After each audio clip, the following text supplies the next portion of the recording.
Hello, I am David Ringstrom, CPA in Atlanta, and welcome to our presentation on text manipulation techniques in Excel. It's going to be all about repurposing text in a variety of ways in your spreadsheets. A phrase I coined a number of years ago is either you work Excel or it works you, and that can definitely come to bear when you end up with data that's in an inconvenient format and you need it transformed in some way. Many times folks just take the brute force approach, which is to retype the data or do a lot of copying and pasting and transforming and so on. But there are a number of features and worksheet functions that can be used to rework data on the fly without hardly any effort at all.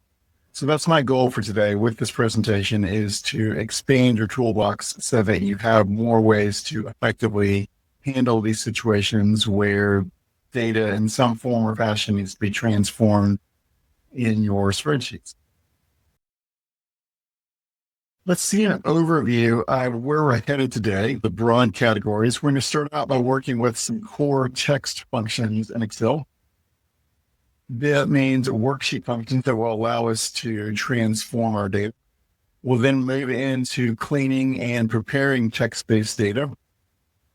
And then we'll also, from there, we'll transition into splitting and restructuring text. Sometimes data is all jammed together and needs to be split, broken out, or maybe it's broken out and we want to combine it together.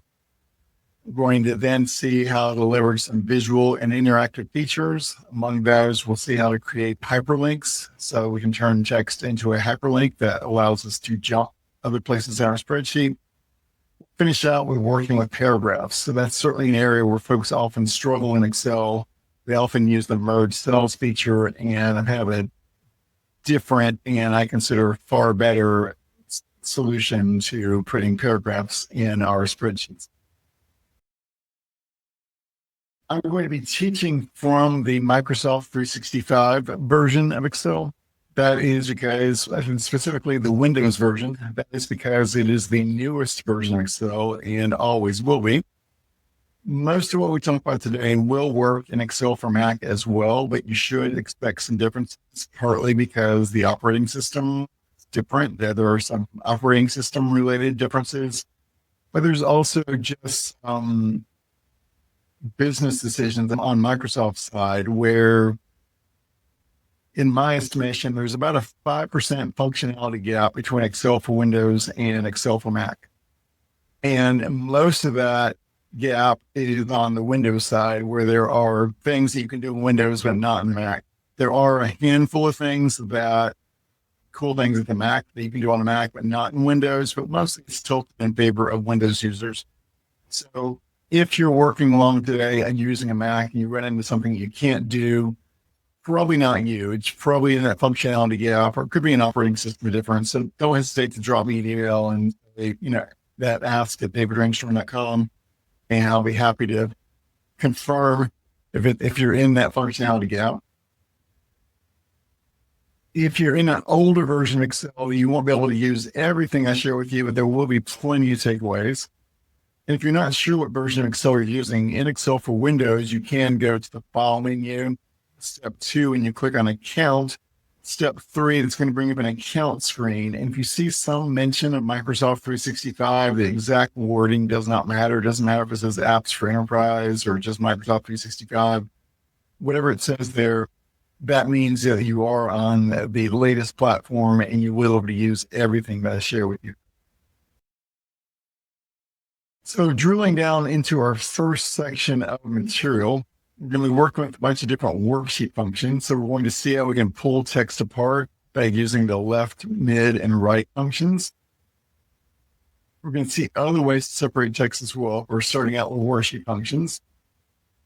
I do want to show you how to create a paste values shortcut. There is a new shortcut in Microsoft 365, but if you're using an older version of Excel, or maybe you'd rather have an icon to click as opposed to remembering a keyboard shortcut, we'll see how to do that. The reason I share that is that when you are using worksheet functions to transform text typically at some point you need to convert it from a formula just to static value so you can then move on with that data.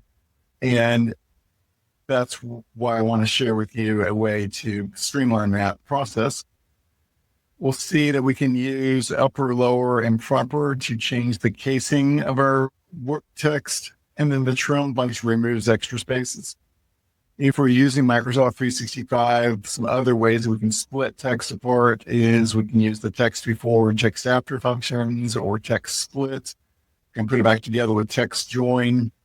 And then the text function itself works in all versions of Excel. That's going to allow us to create some custom dates and clean up numeric data.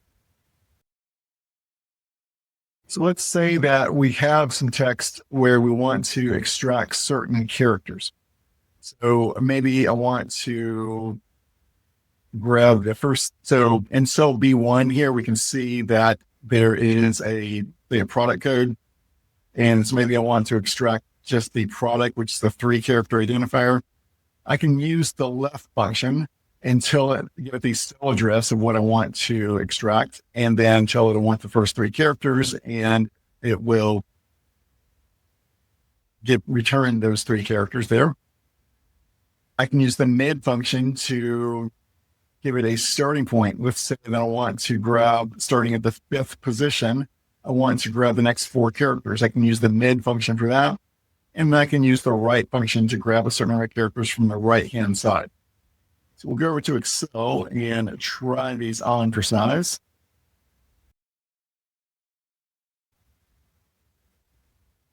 So to start out here, we're going to want to get just the product name. So we're going to say equals left. 2 arguments there, text and number of characters. So the text is going to be whatever's in cell B1. Number of characters, I want the first 3 characters. Close the parenthesis, press enter. We see that it grabs those first 3 characters. Now, if I'm extracting from the middle, so the category is in the middle, and so we'd use the mid function for that. And so once again, we're telling what text we want, the starting position. So starting at the 5th character, because the product, that's 3 characters, the dash is the 4th character. I want to start with the 5th character. So put a 5 there, specify 4 for number of characters, press enter, and that pulls out that piece of text. If I want the location, maybe it's the last 5 characters, you can use the right function, grabbing text from the right, putting the number of characters we want, pressing enter, and that's an approach that we can take to extract text in that fashion. A keyboard shortcut that works in any version of Excel is Alt-ESV. And I don't consider that to actually be a keyboard shortcut. I consider that to be an unwieldy string of characters. To me, a keyboard shortcut is something like we see in the bottom right-hand corner, which is Control-Shift-V. So if we are using Microsoft 365, we can use Control-Shift-V to paste as values. The built-in shortcut for pasting is Control-V. So if you copied formulas and then you pasted them someplace else, then you will be copying the formulas. But if you want to copy the formulas and then paste the results as static values, that's where paste special values comes in.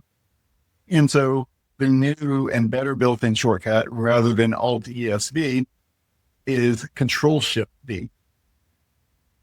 But no matter what version of Excel you're using, you can also create your own shorter shortcut by putting an icon on the quick access toolbar. That's the robe icons. It typically resides across the top of the Excel screen. You can reposition it below the ribbon there interface if you wish. But any icons that you add to the quick access toolbar are accessible by way of your mouse or your keyboard. And so that's